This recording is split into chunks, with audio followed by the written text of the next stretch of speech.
Hey, fellow believers and lovers of God, have you ever wondered, how can I stay successful in what I'm doing, life, business, vocation, and still focus on the kingdom of God?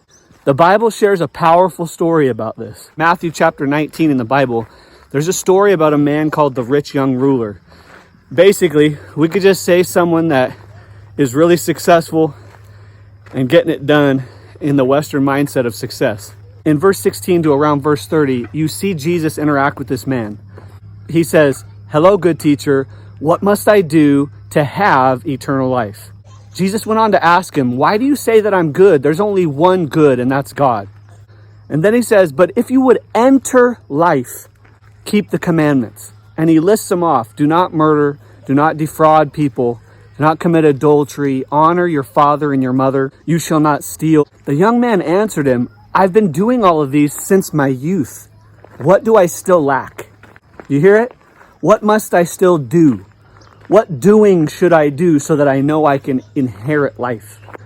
Jesus, playing upon those words, says, well, if you would be perfect, there's one more thing to do. In another version, he says, you still lack one thing. He tells him, go sell all that you possess and you'll have treasure in heaven.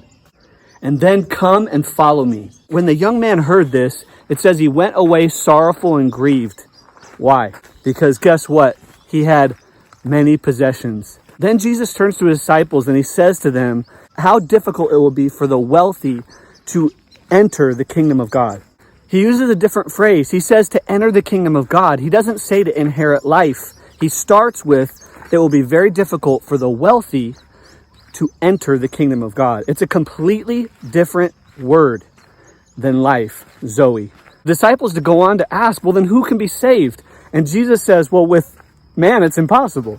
But with God, everything is possible. See, even the disciples went back to salvation and inheriting life like this rich young ruler.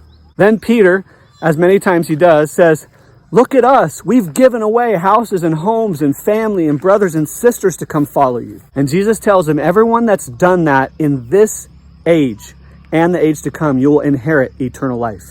Now, one thing I want to point out here real quick from a different gospel, Mark chapter 10. Many times we understand that Jesus said to go sell your possessions, and we make the story about just that. But we miss the part where he says, and come follow me. Mark 10 makes it very clear why he says that.